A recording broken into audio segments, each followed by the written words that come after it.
Hello दोस्तों, नमस्कार। वाचस्पति उवाच ज्योतिष्य चैनल में आपका सहर्ष स्वागत है।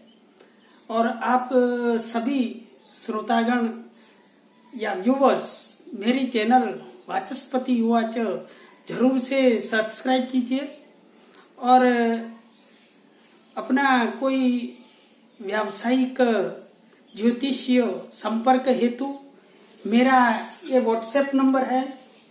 ये जुड़ने से मैं सब प्रकार को आपको सूचना दूंगा और ज्योतिष के ट्यूशन हेतु या व्यावसायिक संपर्क हेतु ये मेरा नंबर आप व्हाट्सएप से जोड़िए 9558989548। दोस्तों, आज हम गत वीडियो में जो चर्चा की मांदी और गुलिक के बारे में, आज वैसे ही पाराशर जी ने कहा है कि बिना अप्रकाशक ग्रह जो उपग्रह होते हैं इसको देखे बिना जो प्रकाशित ग्रहों के बारे में नहीं निर्णय पर आना चाहिए।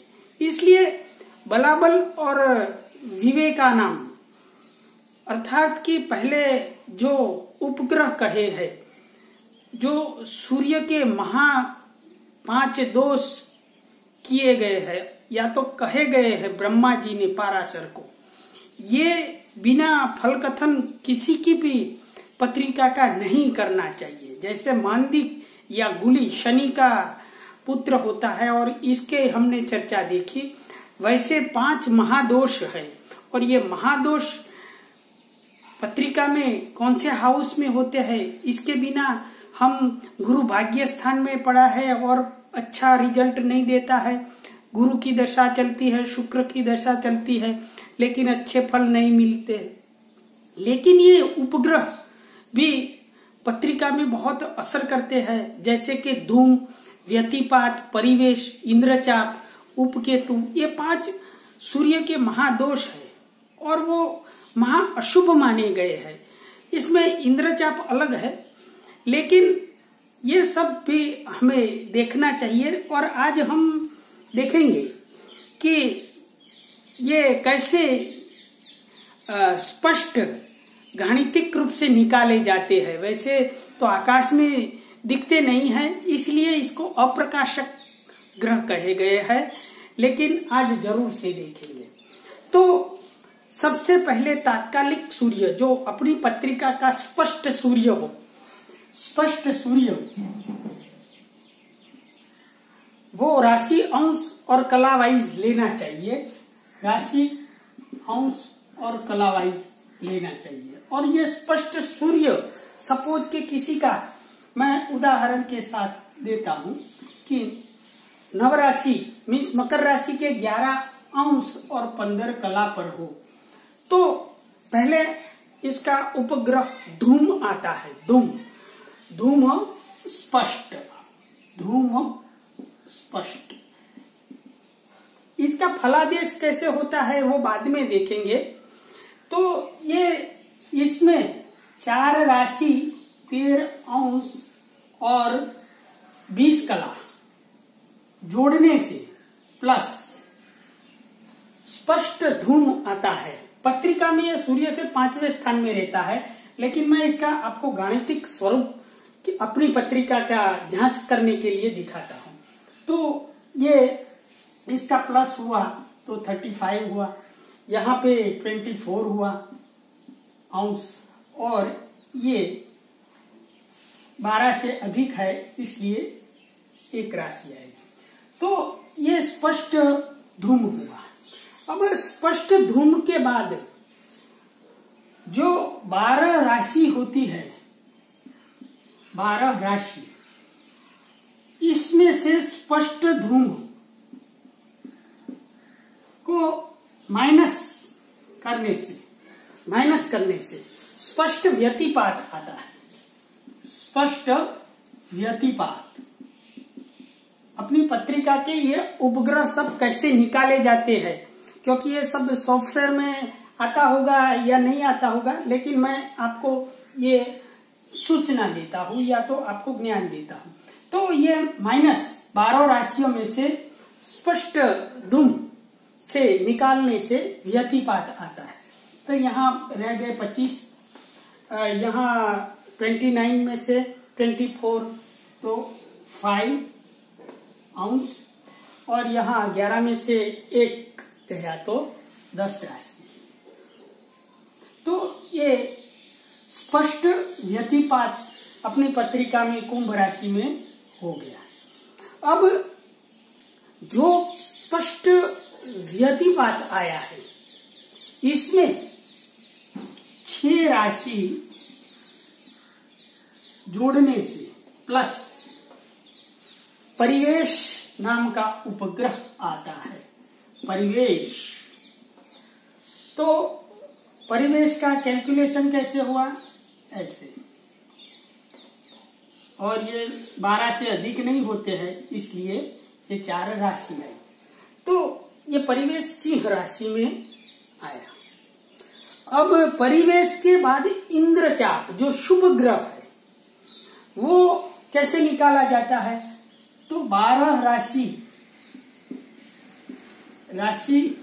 अंश और कला, 12 राशि में से माइनस जो परिवेश आया, ये परिवेश आया कितना है? 4, 5 और 25, वो माइनस करने से इंद्रचाप आता है। यहाँ पे 35 रहेगा, बाद में 24 रहेगा अंश, और यहाँ 11 में से 4 गए तो 7 होगा राशि। ये इंद्रचाप नाम का उपग्रह आता है। अब इंद्रचाप में जो 16 अंश और 40 कला, 16 अंश और 40 कला जोड़ने से यहाँ 15, बाद में यहाँ 11 आएगा,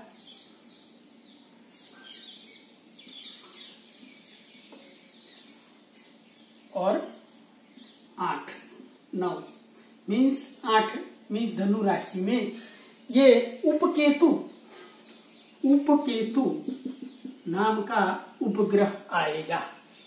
अब ये उपग्रह जो उपकेतु है इसमें एक राशि जोड़ने से अपना जो स्पष्ट सूर्य था ये वाला, ये आ जाएगा।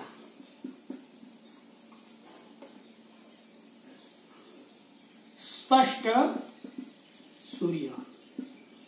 तो इस तरह हमारे वैदिक शास्त्रों में जो धूम, व्यतिपात, परिवेश, इंद्रचाप, उपकेतु, स्पष्ट सूर्य, जो सूर्य के महादोष गिने गए हैं, जो अप्रकाशक ग्रह है, हमारे शास्त्रों में जो प्रकाशित ग्रह है वह हम पत्रिका में देखते हैं, लेकिन जो उपग्रह है इसका ज्ञान हमें नहीं है।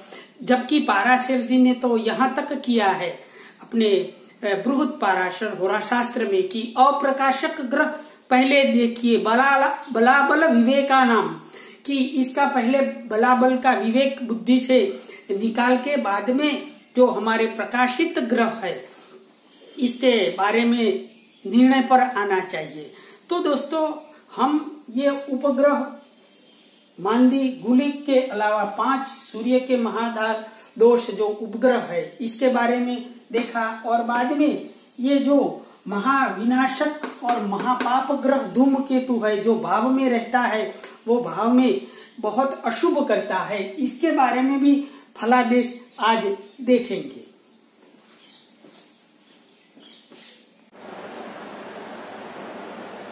अब ये मंगल जैसा बर्ताव करने वाला, मंगल का उपग्रह गुणों वाला ये धूम के बारे में हम एग्जाम्पल से समझेंगे। मेरे अनुभव में ज्यादातर विलंब से मैरिज सुख या तो अविवाहित होने में बहुत सा इसका रोल ये धूम उपग्रह का रहता है, और मैंने ज्यादातर विवाह जो विलंब से होते हैं ऐसी पत्रिकाओं में धूम का रोल 1, 2, 7 और 12th हाउस में, फर्स्ट हाउस में, सेकंड हाउस में, 7th हाउस में और 12th हाउस में पाया गया है, जो विवाह को विलंबित करता है।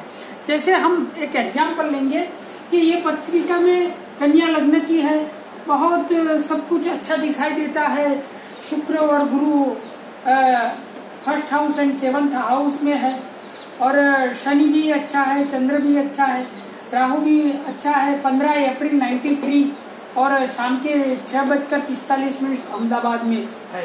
तो ये पत्रिका में सूर्य उच्च का है, बड़े तेजस्वी है, और ये यूएसए में रहते हैं। लेकिन इसका जो सूर्य माना जाए तो 0 मेष राशि का 1 अंश 48 कला है, और इसमें धूम 4 राशि 13 अंश और 20 कला ऐड करने से 4 राशि 15 अंश तो सिंह राशि में आएगा।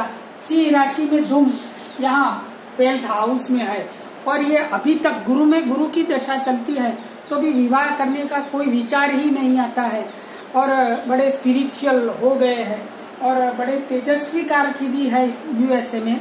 लेकिन ये लड़की का मैरिज का कोई ठिकाना नहीं है।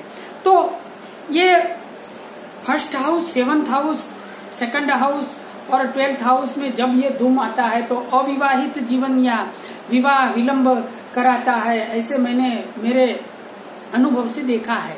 और वैसे देखा जाए तो धूम सीधी सी बात है, सूर्य से पंचम स्थान में होता है, वो आप कैलकुलेशन कर सकते हैं। 4 डिग्री 4 राशि 13 अंश 20 कला ऐड करने से। वैसे हमारे बीपीएचएस में भी इसके बारे में फलादेश लिखा है। तो धूम के बारे में देखा जाए तो ये फर्स्ट हाउस में जब होता है तो इसके अनुभव से गुण स्वभाव देखा जाए तो ऐसे जातक शूरवीर होते हैं, निर्मल आंखों वाले होते हैं, लेकिन अड़ियल रवैया रखते हैं और निर्दयी होते हैं, अति क्रोधी भी माने गए हैं और खल स्वभाव के होते हैं। दूसरे स्थान में जब धूम होता है तो रोगी होते हैं और हीनांग होते हैं, मन बुद्धि वाले होते हैं, नपुंसक भी कहा गया है शास्त्रों में, और राज्य चिंता से बहुत मन में रखते हैं, ऐसे लोग होते हैं। थर्ड हाउस में बहुत अच्छा माना गया है धूम को, और शूरवीर है, उदार मन वाला है, प्रिय भाषी होता है, धनी होता है और बुद्धिमान होता है। चतुर्थ स्थान में जब धूम होता है तो स्त्री सुख से रहित और मन में दुख रखने वाला माना गया है, और सब शास्त्रों का अर्थों का वो विचारक होता है, लेकिन मन से दुखी होता है। पंचम स्थान में जब ये धूम आता है तब संतान और धनहीन होता है, मोटा या बड़प्पन मानने वाला, सब कुछ खाने वाला और मित्रों और सलाहकारों से रहित है, ऐसा शास्त्रों में कहा गया है। छठे स्थान में धूम बड़ा अच्छा होता है और शत्रुनाशक, तेजस्वी, प्रतिभावान, प्रसिद्ध, रोगहीन माना गया है। जबकि सप्तम स्थान में जब धूम आता है तो निर्धन, कामुक, परस्त्री गमन और तेजोहीन व्यक्तित्व ऐसा होता है, ऐसा कहा गया है। लेकिन ज्यादातर परस्त्री गमन रथ या तो इसमें कुशल पाए गए हैं। अष्टम स्थान में जब धूम आता है तो पराक्रम रहित होता है, लेकिन उत्साही होता है, सत्य के लिए संघर्ष करने वाला और अप्रिय और कठोर वचन बोलने वाले, ये जब अष्टम स्थान में धूम होता है तब होता है। धूम नवम स्थान में अच्छा माना गया है और सुत मीन्स पुत्र और सौभाग्य युक्त धनी माना गया है, और सम्मानित होते हैं ये व्यक्ति, दयालु होते हैं, धार्मिक होते हैं और अपने भाइयों से बंधु प्रेमी होते हैं। दसम स्थान में भी वैसे धूम को अच्छा माना गया है, पुत्र, सौभाग्य से युक्त, संतोषी, बुद्धिमान, सुखी, सत्यवादी, ऐसा शास्त्रों में धूम को माना गया है।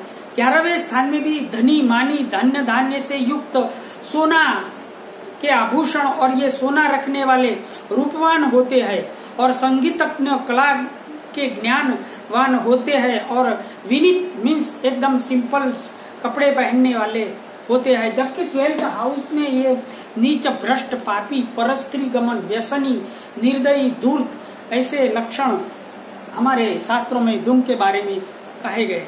आप भी ये सब उपग्रह निकाल के एक बार धूम के बारे में प्रिडिक्शन किसी का और अपने का खुद का कर सकते हैं या अनुभव में ले सकते हैं। अस्तु दोस्तों, विराम करेंगे यहाँ पे। अस्तु।